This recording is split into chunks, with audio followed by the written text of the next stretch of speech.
Welcome to the Invite Health podcast, where our degreed healthcare professionals are excited to offer you the most important health and wellness information you need to make informed choices about your health. You can learn more about the products discussed in each of these episodes and all that Invite Health has to offer at www.invitehealth.com/podcast. First-time customers can use promo code podcast at checkout for an additional 15% off your first purchase. Let's get started.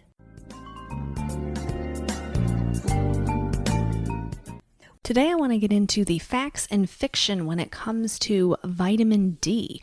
Are you getting enough vitamin D from being in the sun in the summer months? Is 20 minutes a day enough time for you to get exposure to sunlight to maintain healthy vitamin D levels? So I'm going to get into how vitamin D is absorbed in the body, why it's important that we have vitamin D at adequate levels year-round, and really the truth when it comes down to tanning and if vitamin D can be absorbed in tanning beds, because we get a lot of these questions. Now, I certainly never encourage anyone to go to a tanning bed, but I understand that a lot of people, this is what they do. I don't encourage it, I don't endorse it, but I at least want to break down some of the myths that go along when it comes to my world, which is the world of vitamins. So I want to talk about all of that today. So I am Amanda Williams, MD, MPH, and let's get right to it.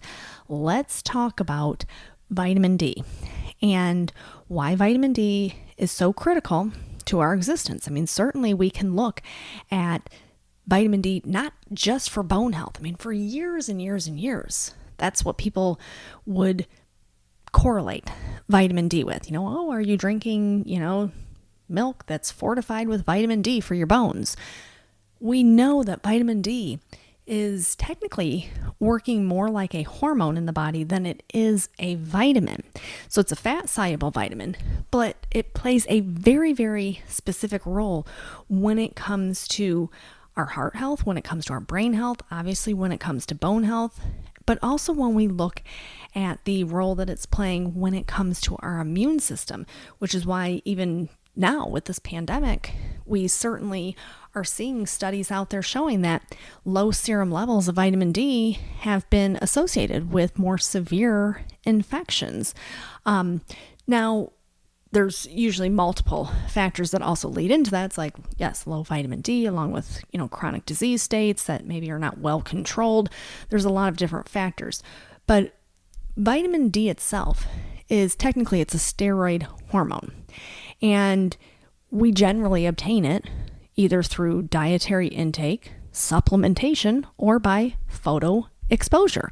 So that's via the sun. So through UVB rays, so ultraviolet blue rays. Now, the big question always is, am I getting enough vitamin D from going out into the sun for 20 minutes? Well, the true answer to that is for the average person, no. You are probably not getting enough vitamin D, and there's many different reasons why. First and foremost, we have to always think about the photo protection factors. So when we think about things like sunscreen, so if someone goes outside, they say, oh yeah, I'm gonna, put my sunscreen on because I'm concerned about skin cancer, which is smart. And now also remember, use a clean sunscreen. If you're using sunscreen, don't use something with all those chemicals. I mean, even in places like Hawaii, they're even banning a lot of the different sunscreens. So try and use zinc. That's really the best choice for you. But when we look at, photo protection, there have been studies that have been able to show that when someone applies sunscreen, so with an SPF,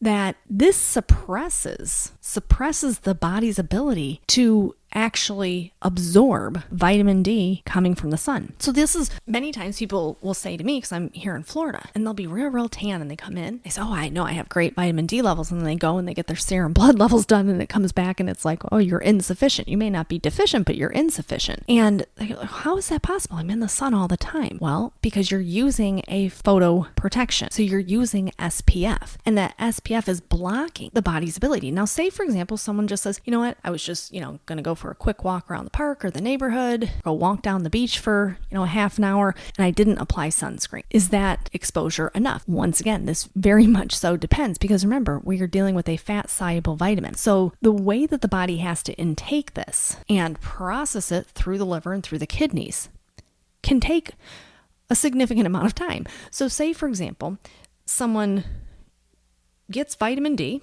it comes from the sun, hits their skin. That oil has to be absorbed into our bloodstream, which then goes into the liver for processing and then hence into the kidneys. Well, say, for example, you go and you jump in the pool, or you're walking the beach and you say, I think I'm going to go take a quick little swim in the ocean. Or you got sweaty when you were walking down the beach, and the first thing you do is you go home and you jump in the shower. It's possible that you washed a lot of that vitamin D off of the skin topically before it ever has an adequate chance to absorb into our bodies. So now we can see, is that 20-minute target of midday summer sun really that gold standard? Well, generally speaking, for many people, no, that is not, because we know that there's all of these other different factors. We have to look at the way that vitamin D, the biosynthesis in the body, how that's occurring. We have to look at skin pigmentation. There's, what area of the skin was exposed. So there's a lot of different things that we have to look at. But we do know that when people are using SPF to try and stop skin cancer, that this can significantly impact the way that the body is taking in and absorbing vitamin D. So these are all these different things. Then we get into indoor tanning, which is something that I'm not an advocate of, as I already mentioned. But we know that many people like to go to tanning beds. And this is a $5 billion business throughout the United States. And they estimate, probably 30 million customers every single year. Now, the problem where this comes in is the type of UV that they're using. Now, remember, we have to get vitamin D coming from ultraviolet B. They use UVA in tanning beds, not UVB. So, when you are using a tanning bed, certain, tanning beds maybe do have UVB light in them, which can potentially create an increase then of your vitamin D levels. But we know that generally speaking, people who are continuously going into tanning beds, you're getting exposure to UVA, which is putting you at a greater likelihood for the development of skin cancer, and you're not absorbing adequate vitamin D from this. So that's kind of, the true answer to that. The tanning beds emit mainly UVA.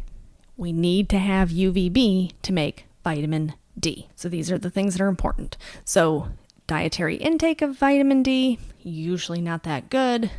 Time spent out in the sun, usually inadequate. And then we have the photoprotective factors that we have to consider. So you can see how complex this can get relatively fast. Now, I'm here in Florida, and I'll tell you what I do. I take 5,000 IUs of vitamin D every single day. Vitamin D3, part of my daily supplementation routine. What does that do for me? And there's times where, I'm out in the sun doing things out in the yard and I don't have sunscreen on. Might be out there for half an hour, sometimes 2 hours. Do I say, oh, well, you know what? Maybe I won't take my vitamin D today. No, I just consistently all the time am taking my vitamin D, and I get my blood levels tested. So then I know, 5,000 seems to be the good amount for me to be using, which is why I always encourage people, make sure that you have your 25 hydroxy vitamin D level tested every single year, at least one time a year.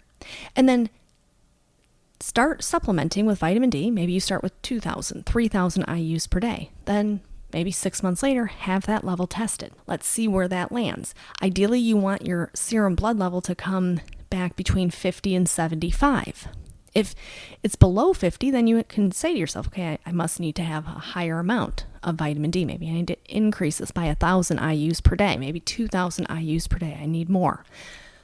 If it's, at 75, then okay, hey, this is a good amount for me.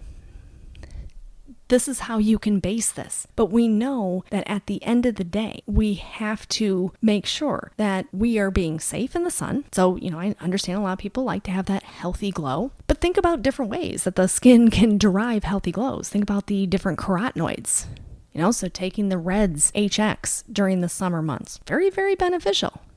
All of those powerful carotenoids that are contained within the Reds HX. If you're going to be spending time at the pool, at the beach, make sure that you do have some form of photo protection that you are utilizing to try and fend off the UVB damage that can occur to the skin, which can put you at a greater risk of even skin cancer. Use a clean sunscreen, not something that's all chemicals. Try and go with natural, go with zinc. Green tea, very beneficial once again for fending off UVB. So taking your green tea TX with you. The liquid green tea, that's a very good option for the summer months.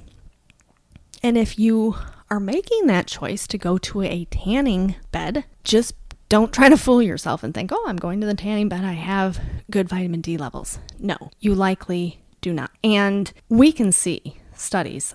They did a study with a bunch of skateboarders in Honolulu who had an average sun exposure of roughly 30 hours per week, like heavy sun. And they assessed their serum blood levels, and the average vitamin D level was 32, which makes them basically insufficient.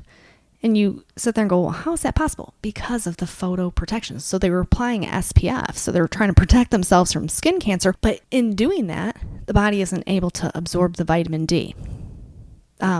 Did another study in Chile where they did the same thing, where 50% of the people live in an area where they have an awful lot of sunshine exposure year round, but yet they had inadequate serum vitamin D levels. Once again, photoprotection.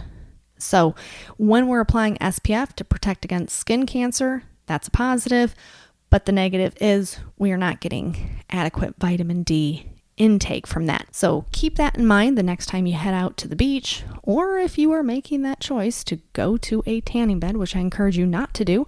Make sure that every day you're taking your vitamin D supplementation. Vitamin D3 is the best choice when it comes to proper absorption of your vitamin D.